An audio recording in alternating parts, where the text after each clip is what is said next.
सबको लगता है और वो मानते भी हैं कि 500 प्लस स्कोरर्स के लिए नीट में टॉप रैंक लाना आसान बात है। स्टिल वो उतना इंप्रूव नहीं कर पाते हैं अपने नेक्स्ट अटेम्प्ट्स में और कई बार तो वो बॉर्डर लाइन पे रह के रुक जाते हैं और सिलेक्ट भी नहीं हो पाते। मेरे साथ भी ये हुआ था जब मेरा 501 मार्क्स से बस 587 मार्क्स का जंप हुआ था। ऑल्दो मैं सिलेक्ट हो जाता अगर OMR फटने वाला इंसिडेंट नहीं होता, जो कि मैंने पहले बताया है। स्टिल मैंने सेटिस्फैक्टरी इंप्रूवमेंट नहीं किया था जितना एक 500 प्लस स्कोरर को करना चाहिए। अब ऐसा इसलिए होता है क्योंकि एक 450 प्लस या 500 प्लस स्कोरर को लगता है कि हमें तो आधा सिलेबस आता ही है, तो हमें इस साल क्या करना है कि अच्छे से स्टार्टिंग से स्टार्ट करना है और पूरे सिलेबस को परफेक्शन के साथ खत्म करना है। और दिक्कत यहीं से स्टार्ट हो जाती है। अब ये सोचना कि हमें आधा सिलेबस आता है वो सही है, लेकिन परफेक्शन के पीछे भागना ये बहुत बड़ी मिस्टेक है। ऐसी ही कई मिस्टेक्स ड्रॉपर्स करते हैं और कई ऐसी चीजें जो उन्हें करनी चाहिए लेकिन वो नहीं करते। तो आज की इस वीडियो में हम लोग ऐसे ही 5 पॉइंट डिस्कस करने वाले हैं जिस पर एक ड्रॉपर को फोकस करना ही चाहिए। Full syllabus test from day 1 ये एक ऐसी चीज है जो कि सारे 450 प्लस या 500 प्लस स्कोरर को करनी चाहिए, लेकिन ये कोई बताता नहीं है जल्दी। कंसेप्ट बिहाइंड दिस इज कि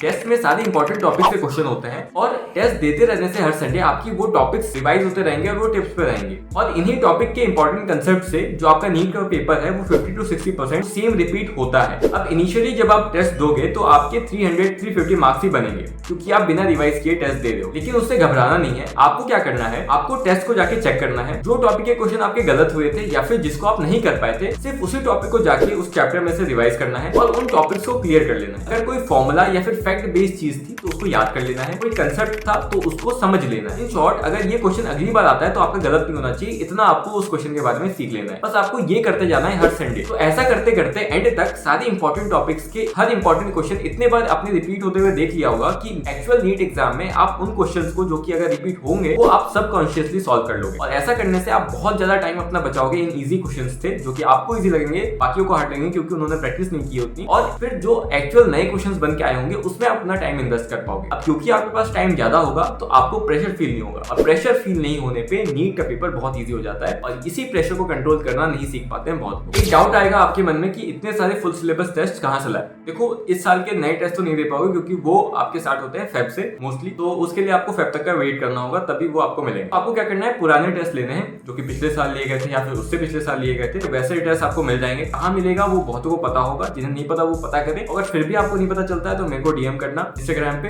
मैं वहाँ पे आपको रिप्लाई कर दूंगा। तो आपको करना क्या, आपको पुराने टेस्ट निकालने हैं, किसी भी कोचिंग के किसी भी जिसके मिल रहे हैं आपको उसके निकालो और बस आप फुल सिलेबस टेस्ट दो। Second point is covering every topic from zero. अब ये बिल्कुल नहीं करना है एज ए ड्रॉपर जो कि 450 और 500 स्कोर ऑलरेडी कर चुके हैं। आपका मेन फोकस जो है वो क्वेश्चन प्रैक्टिस और रिवीजन पे होना चाहिए। जो लेक्चर आपने पहले देख रखा है, जो चैप्टर आपने पहले देख के उसके नोट्स बना लिए हैं, उसके लेक्चर्स वापस से इस साल देखने की जरूरत नहीं है। ट्राई करना कि पहले उस नोट्स को रिवाइज करो और रिकॉल करने की कोशिश करो कि चीजें याद है नहीं है।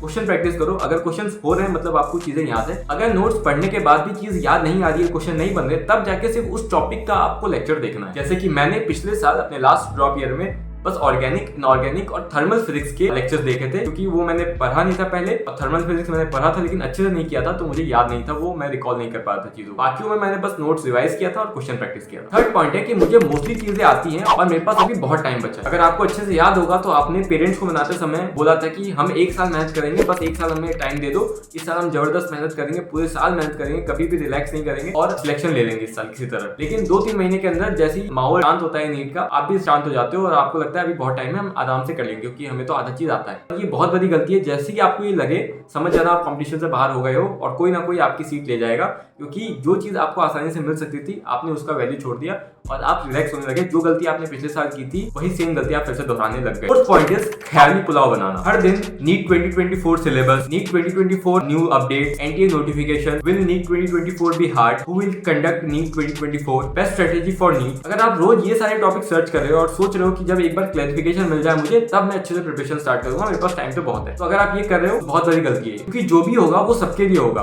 सिर्फ आपके लिए स्पेसिफिकली नहीं होगा। जो भी अगर कोई बता रहा है यूट्यूब पे कुछ, वो सारे असम्पशन है, कोई भी एनटी के घर से नहीं है जो आपको ये क्लियरली बता देगा कि आप पहले ये होने वाला है। कुछ भी खराब होता है तो सबके लिए होगा। अगर पेपर इजी हुआ तो सबके लिए इजी है, पेपर टफ है तो सबके लिए टफ है। उस टाइम पे जो चीज आपको बचाएगी वो है आपकी पढ़ाई। इसीलिए इस टाइम पे फोकस होकर पढ़ाई करो। जो भी मैंने स्टार्टिंग में 2 पॉइंट बताए हैं उस पे मेन काम करो, वही आपको हेल्प करेगी एंड में। कोई भी यूट्यूबर आके आपको एंड में नहीं बचाएगा। अगर उन्होंने बोल दिया पेपर इजी और पेपर टफ आ गया, पेपर टफ के हिसाब से आपने तैयारी की और बेसिक चीजें पे क्वेश्चन पूछे और आप वो नहीं कर पाए, तो आपकी मेन चीज जो आपको बचाएगी वो है रिवीजन, टेस्ट और आपकी पढ़ाई। अगर किसी को अभी तक कोई बेस्ट स्ट्रेटेजी नहीं मिली तो मैंने उस पर ऑलरेडी एक वीडियो बना दी है और वो एक ही वीडियो है जो मैंने बनाया है इस साल, और आगे मोस्टली मैं नहीं बनाऊंगा वीडियो, तो उसको जाके देख लो। और वो प्रैक्टिकली जो मैंने फॉलो किया है वो मैंने वहां पे बोल दिया है, कोई मैंने वहां पे ऐसी इम्प्रैक्टिकल चीज नहीं बोली जो कि पॉसिबल नहीं करनी। उसको फॉलो करो, आप बिल्कुल सही चीज करोगे जो मैंने वहां बोला है। और अगर आपने कोई स्ट्रेटेजी बनाई है तो उसे फॉलो करो, कोई भी एक स्ट्रेटेजी फॉलो करो, हर महीने आपकी स्ट्रेटेजी मत सर्च करना, ये बहुत बड़ी problem. Fifth and the last point is ज्यादा रिसोर्सेज के पीछे मत भागना। ऑनलाइन प्रिपरेशन के टाइम में ये एक बहुत बड़ी दिक्कत है कि आपके पास बहुत सारे रिसोर्सेज का एक्सेस है। इस टाइम पे आपको तभी भी फोकस सिर्फ NCERT, PYQ, modules, question practice के लिए, टेस्ट, इन चारों चीजों पे ही करना है। इसके अलावा आपको कोई भी एक्स्ट्रा चीज, कोई भी एक्स्ट्रा हाई स्टैंडर्ड बुक नहीं करना है। ये चारों चीज मोर देन सफिशिएंट है आपको 700 प्लस या फिर जो भी स्कोर आप गेन कर रहे हो। तो होप कि ये वीडियो आपको पसंद आई होगी, आपको समझ आया होगा कि मैं किन चीजों पे फोकस कर रहा हूँ। एज ए ड्रॉपर ये बहुत इंपॉर्टेंट वीडियो है। स्टार्टिंग के 2 पॉइंट बहुत ज्यादा इंपॉर्टेंट जो कि बहुत कम लोग आपको बताते हैं। पहला पॉइंट तो मेरे को लगता नहीं कोई बताया होगा आपको आज तक, तो इसको फॉलो करो। अगर वीडियो पसंद है तो वीडियो को लाइक करना, चैनल को सब्सक्राइब करना और नीचे कमेंट करो वीडियो कैसी लगी, और आगे आपको कोई टॉपिक से वीडियो चाहिए तो उस पर भी कमेंट करना। चलो बाय बाय।